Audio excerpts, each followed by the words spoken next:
pumpkin soup. Deep in the woods, there's an old white cabin with pumpkins in the garden.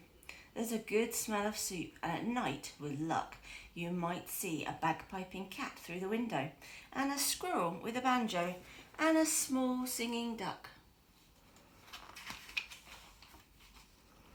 Pumpkin soup, the best you ever tasted, made by the cat who slices up the pumpkin, made by the squirrel who stirs in the water, made by the duck who scoops up the pipkin of salt and tips in just enough. They slurp their soup and play their song, then off they pop to bed, in a quilt stitched together by cat, embroidered by squirrel, and filled with fine feathers from a duck.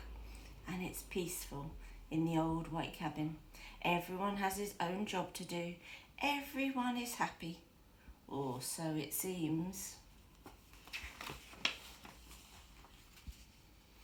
But one morning the duck woke up early. He tiptoed into the kitchen and smiled at Squirrel's special spoon. "Oh, wouldn't it be fun," he murmured, "if I could be the head cook?" He drew up a stool, hopped on top, and reached until his beak just touched the tip of the spoon. Kaplunk! Down it clattered. Then Duck trotted into the bedroom, held up the spoon, and said, "Today it's my turn to stir the soup." "That's mine," squeaked the squirrel. "Stirring's my job. Give that back. You're much too small," snapped the cat. "We'll cook the way we always have." But Duck held on tight until Squirrel tugged with all his might, and whoops! The spoon spun through the air and knocked the cat on the head. There was trouble, a horrible squabble, a row, a racket, a rumpus in the old white cabin. "I'm not staying here," wailed the duck. "You never let me help with anything." And he packed up his barrow, put on his hat, and waddled away. "You'll be back," stormed the cat, "after we've cleaned up." And the squirrel shook his spoon in the air, but the duck didn't come back. Not for breakfast, not even for lunch. "I'll find him," scoffed the cat. "He'll be hiding outside. I bet he's in the pumpkin patch." But Duck was not in the pumpkin patch. They couldn't find him anywhere. So they waited all that long afternoon. The cat watched the door. The squirrel paced the floor. "That duck'll be sorry when he comes home," they muttered. But Duck didn't come home, not even at soup time. The soup wasn't tasty.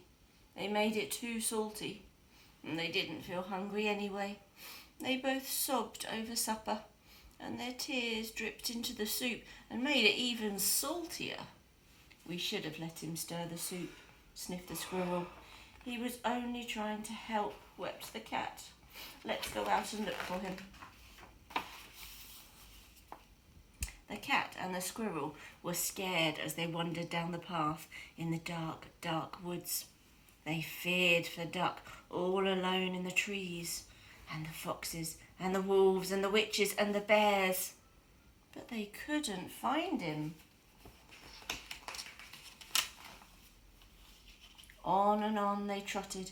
They reached the edge of a steep, steep cliff.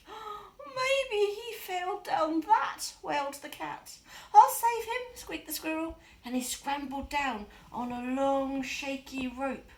He searched all around on the ground, but he couldn't find the duck. Then Cat whispered in a sad little voice, "Duck might have found some better friends." "He might," yelped the squirrel, "friends who let him help." And the more they thought about it as they plodded back, the more they were sure they were right.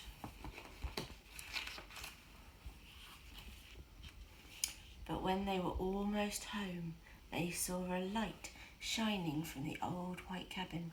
"It's Duck!" They shrieked and they burst through the door, and Duck was so pleased to see them. He was also very hungry, and though it was late, and they thought they would all make some pumpkin soup.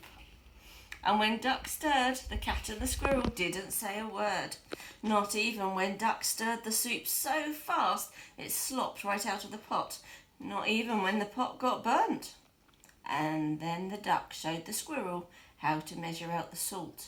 And the salt was the best you ever tasted. So once again it was peaceful in the old white cabin, until the duck said, "I think I'll play the bagpipes now."